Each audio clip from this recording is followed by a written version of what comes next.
Selamat siang Tribuners, jumpa lagi bersama dengan saya Mutiara dalam tayangan berita selebritis di Tribun Lampung. Kami akan menyajikan informasi menarik dan terupdate seputar selebritis tanah air untuk Anda. Dan inilah berita selebritis selengkapnya. Berita pertama, kabar Kekei bukan anak biologis Rezky Aditya dibantah pihak Weni Aryani. Kuasa hukum Weni Aryani buka suara terkait kabar yang menyebutkan bahwa putri dari kliennya itu bukanlah anak biologis Rezky Aditya. Ferry Aswan sebagai kuasa hukum Weni Aryani pun membantah kabar yang mengatakan bahwa Kekei bukanlah anak biologis Rezky Aditya. Ferry Aswan pun seolah mencium adanya unsur kesengajaan dari berita tak benar itu. Ferry Aswan kemudian membeberkan bukti bahwa berita tersebut tidaklah benar. Ferry Aswan pun mengatakan bahwa perkara Weni Aryani versus Rezky Aditya masih berlanjut dan kasus belum dinyatakan ditutup. Kini pihaknya masih menunggu salinan putusan dari Pengadilan Tinggi Banten. Selain itu, pihak Weni Aryani juga menunggu Rezky Aditya untuk menindaklanjuti soal tes DNA. Sebelumnya beredar rumor di sosial media bahwa kasus perkara Weni Aryani terhadap Rezky Aditya telah ditutup. Dalam kabar yang tidak dibenarkan itu, Rezky Aditya disebutkan bukan ayah biologis dari putri Weni Aryani Kekei. Kabar simpang siur tersebut bertolak belakang dengan kenyataan Pengadilan Tinggi Banten telah memutuskan Rezky Aditya sebagai ayah biologis dari anak Weni Aryani. Berikut wawancara dengan kuasa hukum Weni Aryani. Makanya ada dari PA itu mengatakan bahwa Weni maaf si Keke bukan anaknya Rezky, bahwa kan kemarin kan sempat yang di PT itu sudah sah gitu kan. Mungkin ada pernyataan seperti itu, mungkin seperti apa tanggapannya? Untuk pertama saya infokan lagi ya bahwa perkara ini di pengadilan negeri, bukan di pengadilan agama. Karena kalau kita menyangkut ke pengadilan agama itu kan berarti kan ada pernikahan. Sementara ini kan nggak ada pernikahan, jadi perkara ini dari awal tuh ada di pengadilan negeri. Dan pada saat di pengadilan negeri memang gugatan kita ditolak. Pada saat ditolak kita mengajukan banding ke Pengadilan Tinggi Banten. Di Pengadilan Tinggi Banten itu justru malah sebaliknya, malah banding kita ini dikabulkan, yang menyatakan bahwa Rezky Aditya ayah biologis dari anaknya Bu Weni, dan apabila dia membantah ya silakan dia membuktikan dengan melakukan tes DNA. Jadi nggak ada, kalau yang dari pengadilan agama itu dari awal tidak ada itu. Jadi menegaskan itu berita hoax gitu Bang. Kalau berita yang memang tadi malam saya dikabari juga sama salah satu teman dari media bertanya tentang berita yang dari Instagram ya. Dan saya lihat juga itu bohong. Hoax ya. Itu bohong itu. Tapi Dia mengutip di slide pertama sama kedua dan ketiga itu memang dia ada mengutip dari putusan pengadilan negeri. Tapi di situ ada bahasa dia yang mengatakan case close. Nah itu nggak ada. Belum, perkara ini belum case close. Karena kita juga lagi menunggu salinan resmi dari putusan Pengadilan Tinggi Banten gitu, untuk melaksanakan tes DNA apabila dari pihak tergugat mau melaksanakan tes DNA. Tapi kan dari keterangan terakhir mereka pada saat konferensi itu kan mereka mengatakan bersedia untuk melakukan tes DNA. Tapi sampai hari ini belum ada yang mengabari ke pihak kita, belum ada. Berarti sama sekali belum terjalin, maksudnya hubungan ada etikat baik apa seperti apa Bang? Kalau dari terakhir pernyataan mereka kan saya juga nonton itu ya, saya juga melihat jelas di situ kuasa hukumnya dari Rezky kan bilang katanya akan menghubungi pihak kita, tapi sampai sekarang nggak ada yang menghubungi, nggak ada sama sekali yang menghubungi kita, tidak ada. Artinya memang setelah kemarin ada putusan itu sampai sekarang pun sampai detik ini tidak ada pernyataan apapun gitu, maksudnya dari pihak Rezky ke pengadilan? Tidak ada pernyataan apapun. Menghubungi kita juga tidak ada. Kalau kontak saya ada kok mereka kok. Karena waktu pada saat sidang di pengadilan negeri kan kita sering berhubungan kan, bertanya untuk jam berapa hadir di sidang. Jadi seharusnya kalau memang mereka mau menghubungi saya ya pasti bisa, karena mereka punya kontak saya. Gitu. Bang, salinan resmi kenapa masih belum diterima Bang? Apa pihak sana mengajukan upaya hukum lain? Enggak dong, kalau mereka mau mengupayakan hukum kasasi ya mereka harus terima dulu salinan resminya. Jadi sampai saat ini Belum, Tapi udah belum kita terima. udah ingkrah tadi bang? Belum, karena salinan resmi kan kita belum terima. Ingkrah itu nanti pada saat kalau mereka pihak tergugat ini menyatakan menerima dan ingin membuktikan dengan tes DNA, nah itu baru ingkrah nanti. Artinya emang prosesnya begitu lah. Memang proses seperti itu, prosedur hukumnya seperti itu. Berarti didengarkan ini berita hoax ya bang? Kalau yang di Instagram itu saya pastikan itu berita bohong itu, karena dia di situ ada mengatakan case close, berarti kan perkara selesai. Sementara perkara ini masih berjalan, jadi nggak ada itu bohong. Bang, kayak terkesan apa itu beritanya dibikin-bikin Ya macam-macam ya, begini. Mungkin mereka ada unsur kesengajaan, mungkin juga mereka ada pesanan, kita juga nggak tahu. Gitu. Kan banyak motifnya di sini kan, cuman saya nggak mau ngeladenin yang kayak gitu saya nggak mau ngeladenin karena nggak ada guna, karena ujung-ujungnya hanya materai minta maaf. Jadi saya nggak mau ngeladenin yang kayak gitu. Tanggapan Weni sendiri bang, mungkin dengar juga nggak sih? Bu Weni sudah mendengar kok, dia sudah tahu, dan kalau nggak salah dia juga sudah merepost di IG-nya deh kalau nggak salah, mengatakan bahwa itu tidak benar. Ya kalau terganggu ya pastilah, dengan adanya berita bohong ini kan pasti kan netizen menyerang dia lagi, menghujat dia lagi, padahal itu berita bohong gitu. Ya kalau terganggu ya pasti terganggu, nggak ada yang nggak terganggu, pasti terganggu gitu. Tapi ya biasa aja lah, dia mungkin udah biasa kalau nggak ada netizen. nggak ada mungkin tahun depannya bapak Memang kemarin itu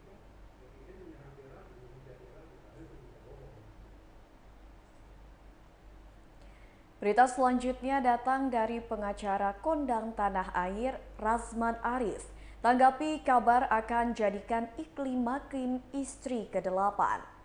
Razman Arif Nasution menanggapi soal kabar yang menyebutkan dirinya ingin menjadikan Iklim Makim sebagai istri ke-8. Seakan membantah, Razman Arif Nasution pun menyalahkan kuasa hukum Iklim Makim soal kabar yang beredar tersebut. Menurut Razman Arif Nasution, kuasa hukum Iklim Makim memang sudah lebih dari satu kali salah berbicara. Razman Arif Nasution pun lantas mengajukan pertanyaan balik kepada pihak kuasa hukum Iklim Makim. Seperti diberitakan sebelumnya, Iklim Makim menyebut pernah ingin dijadikan istri ke-8 Razman Arif Nasution. Menurut Iklim Makim, tawaran tersebut dilontarkan Razman Arif sebagai imbalan sudah menjadi pengacaranya. Berikut wawancara dengan pihak Razman Arif.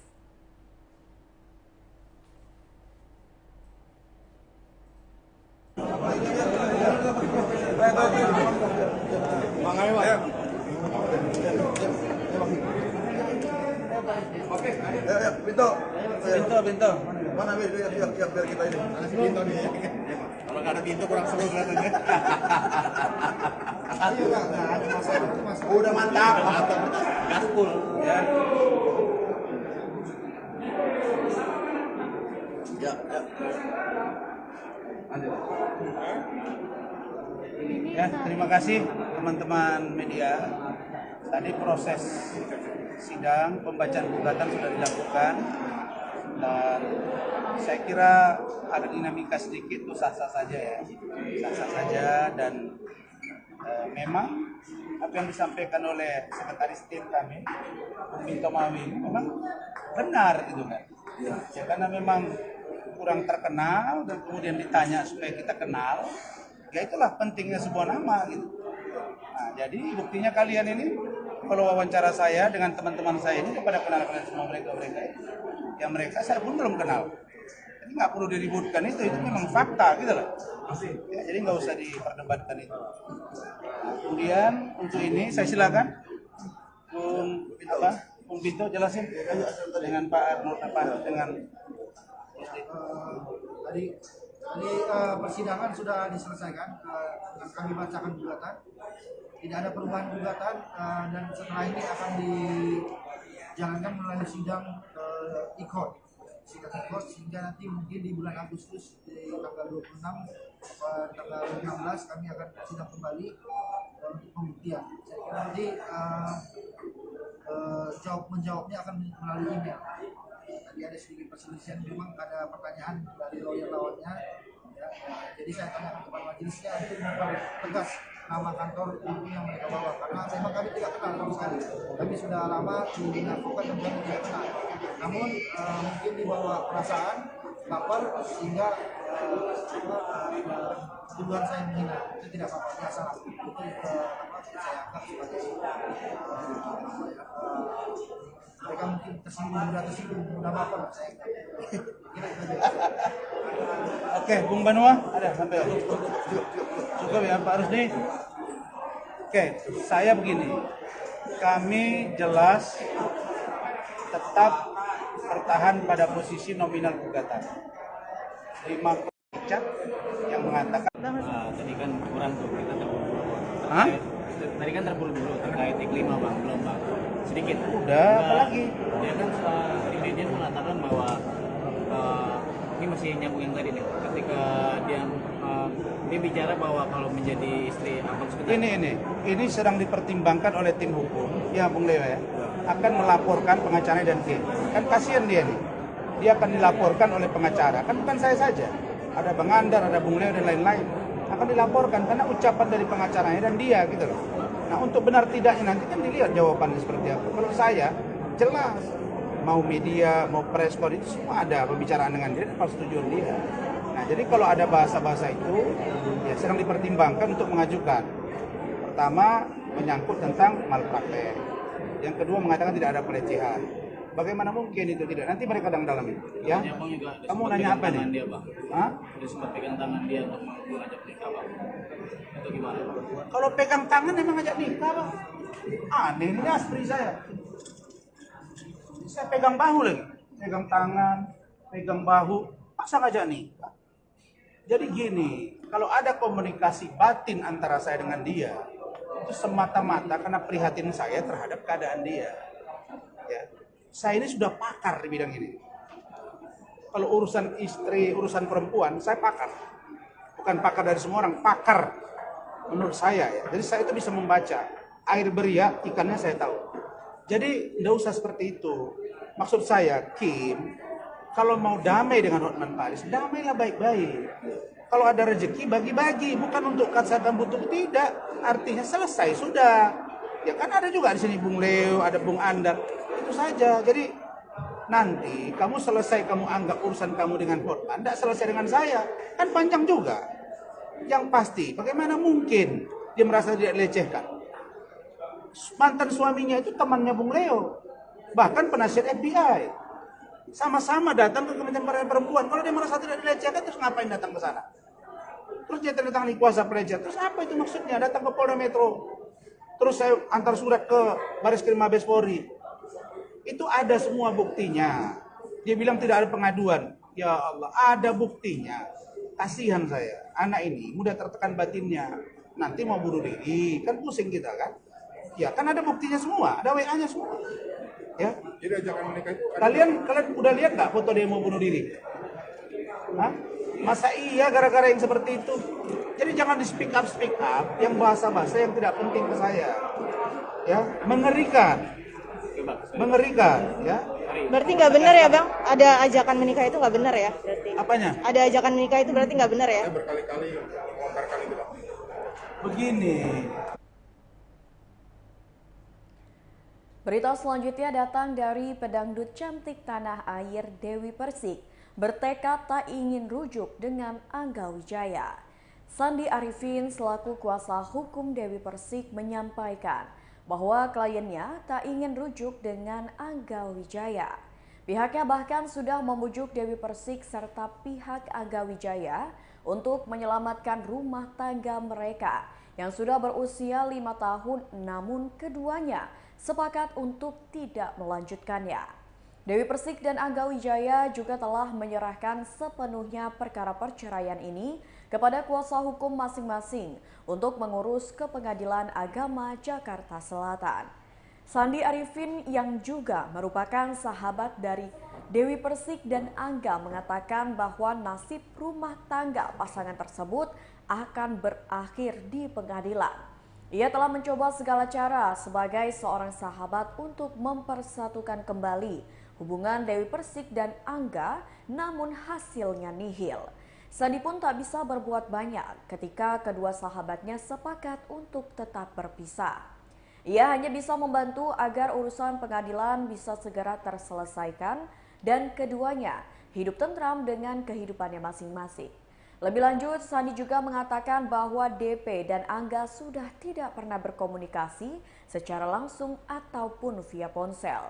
Keduanya hanya berkomunikasi melalui pengacara masing-masing untuk berdiskusi mengenai kasus perceraian mereka. Berikut wawancara dengan kuasa hukum Dewi Persik. Oke, baik.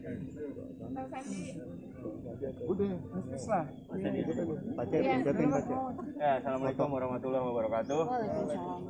Jadi hari ini persidangannya nomor 2442 ya, perkara Bang Angga sama DP ya. Hari ini agendanya ada 3 macam sebetulnya. Jadinya hari ini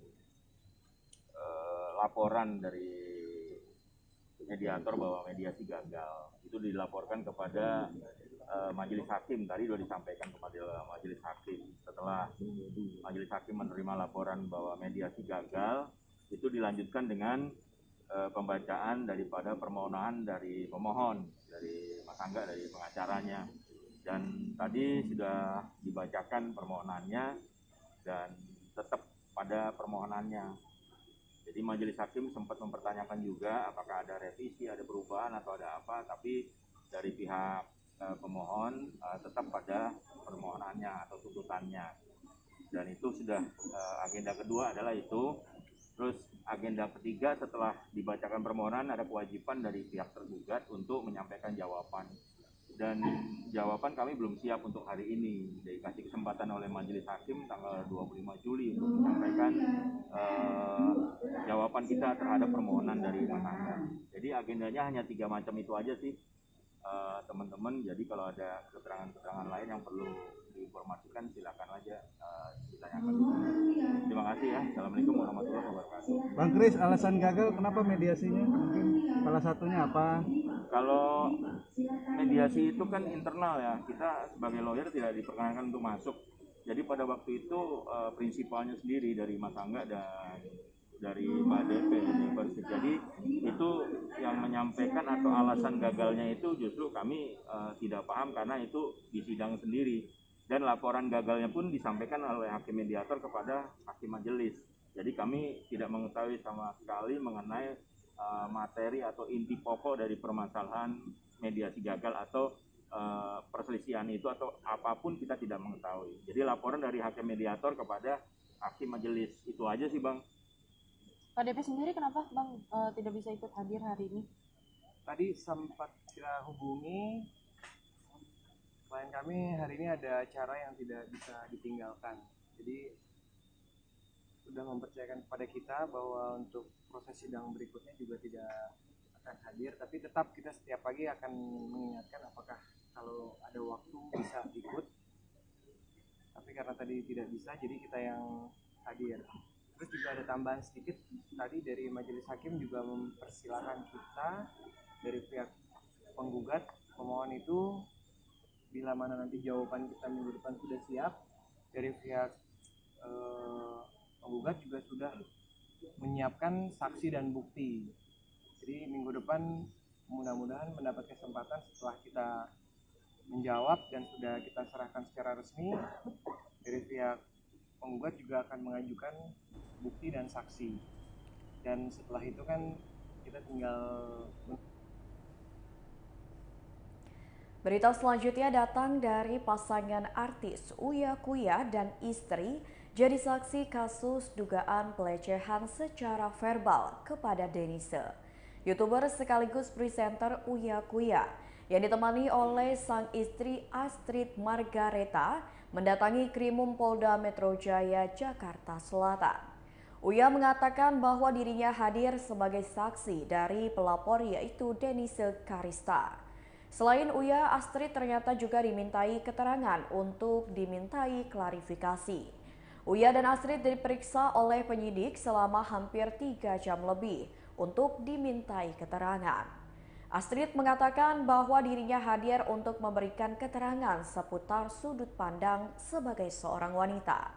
Diketahui bahwa Uya Kuya dan Astrid diberikan pertanyaan oleh penyidik berdasarkan laporan Denise Karista terhadap Razman Nasution. Pasalnya beberapa waktu lalu Razman dinilai melakukan pelecehan secara verbal terhadap Denise Karista. Berikut wawancara dengan Uya Kuya dan istri. Ikutannya di mana yuk? Ayo di bawah aja ya. Oh tuh, mikrofon intens. Ya biar Di mana di sana? sini aja deh. Aman nih jalan tengah-tengah jalan. Nunduk yang depan nunduk. Yo yang depan nunduk bisa yuk. Yang depan nunduk bisa yuk. Iya iya. Bang Arif. Oke, Bang Wia. Dari atas ya? Boleh dulu. Siapa ya? Terima kasih atas waktunya. Oke, Bang Wia, Mbak Astrid, gimana tadi jadi saksi sebagai saksi jadi laporan ini? Tadi udah dimintain keterangan atas laporan Denis Ceriasta terhadap Bapak Razman dan Ibu Eli dan Neti ya. Saya dipanggil sebagai saksi, Astrid juga. Klarifikasi, ya. Seputar apa kapasitas berapa pertanyaan? Banyak banget. Tadi dari jam berapa? Dari jam 1 sekarang jam berapa nih? Iya, jam 4. Jam 4 ya. 3 jam lebih ya. 3 jam lebih dan paling lebih banyak ditanya malah Astrid ya. Karena dia banyak berhubungan sama wanita kan, soal pelaporannya Denis mengenai pelecehan yang dilakukan. dugaan pelecehan. Dugaan pelecehan yang dilakukan oleh siapa? Tadi kita nyebut Astrid, pertanyaannya seputar apa sih? Maksudnya apa? Gimana?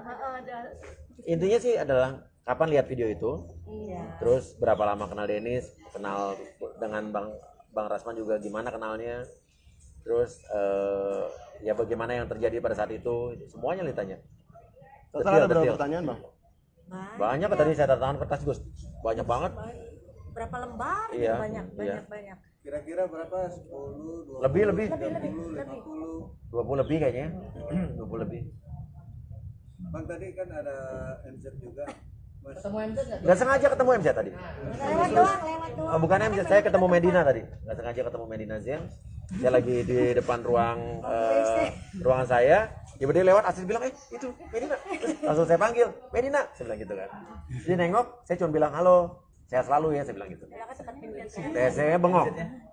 Saya bengong dan saya coba habis sehat selalu, saya masuk lagi ruangan saya. Karena benar-benar nggak sengaja. Karena tempat Lewat, jadi dia diperiksa di sebelah saya. Beda 2 ruangan, beda 1 ruangan. bedanya apa? Kayak bener-bener diatur sama Tuhan, bisa ketemu gitu. Tapi ada unit-unitnya kita. Iya, nggak sengaja. Astrid yang Medina. Saya langsung nengok. Gimana tuh perasaannya Bang Wia ketemu Medina? Udah tadi dia dikawal sama polisi juga, sama Polwan tadi, terus Ada dia pengacaranya Uci ya. ada pengacaranya Uci Flodea tadi. Flodea juga kita lihat. Pakainya branded nggak? Pakai baju orange tadi saya lihat ya. Yang enggak mah Astrid. Kayak kan kemarin Kak Denny sudah ngirim bunga mungkin Bunda sama Kak Wia tahu apa saya tahu. Nggak ada ikutan mau kirim bunga dengan kata-kata. Kirim bunga enggak? Kan ini kan masalahnya kan beliau kan ini jadi tersangka atas laporannya Uci ya. Enggak ada hubungannya sama saya ya. Ada hubungan sama saya Nanti nggak tahu kan laporan saya juga masih berjalan ya. Ya karena kan laporan kita kan diduga penipuan. Jadi kalau memang ya bisa masukkan juga penipuan yang kita belakang kita buat ya mungkin saya akan kirim bunga. Ya. Tapi tetap lanjut ya Bun ya. Oh lanjut dong, tetap lanjut. Dari kemarin juga suaminya Medina telepon saya, hubungin saya. Nggak tahu, minta ketemu. Tapi saya bilang saya lagi sibuk kan, lagi. Tandanya suaminya minta cabut laporan, abang gimana? Gini, kalau kita semua, kalau saya pribadi ya, kalau saya sayang dengan seseorang, berarti tugas saya adalah membuat orang itu harus ada efek jerah. Kenapa? Karena gitu kan, kita kan semua pasti pengen nanti semua orang kan akan meninggal dunia ya.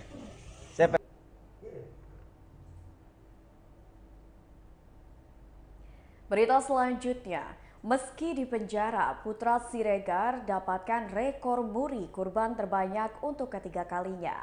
Meski saat ini dalam masa tahanan, pengusaha ponsel Putra Siregar kembali menerima rekor muri dengan kategori kurban terbanyak tahun ini, yakni sebanyak 2.000 ekor hewan kurban. Ini menjadi tahun ketiga Putra Siregar menerima rekor muri sejak tahun 2020 lalu.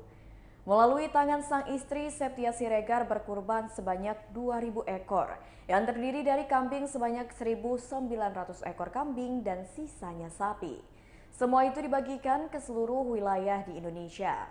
Meski tak bisa merayakan bersama Lebaran Idul Adha 2022 ini bersama sang suami, Septia Siregar tetap bersyukur karena masih dapat menjalankan amanah untuk berbagi hewan kurban.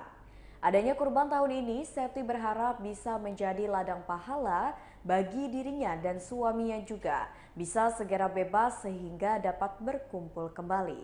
Berikut wawancara dengan istri Putra Siregar. Cuman karena mungkin hati Bang Putra pengen lebih lapang, Bunda tambah lagi dong kurbannya gitu. Jadi makanya kita sampai di 2.000. Awalnya kita 1.777 hewan kurban karena 17 itu agak kesukaan. Cuman karena emang niatnya Bang Putra pengen tawakal, ikhlas, jadi dia menambahkan hewan kurbannya.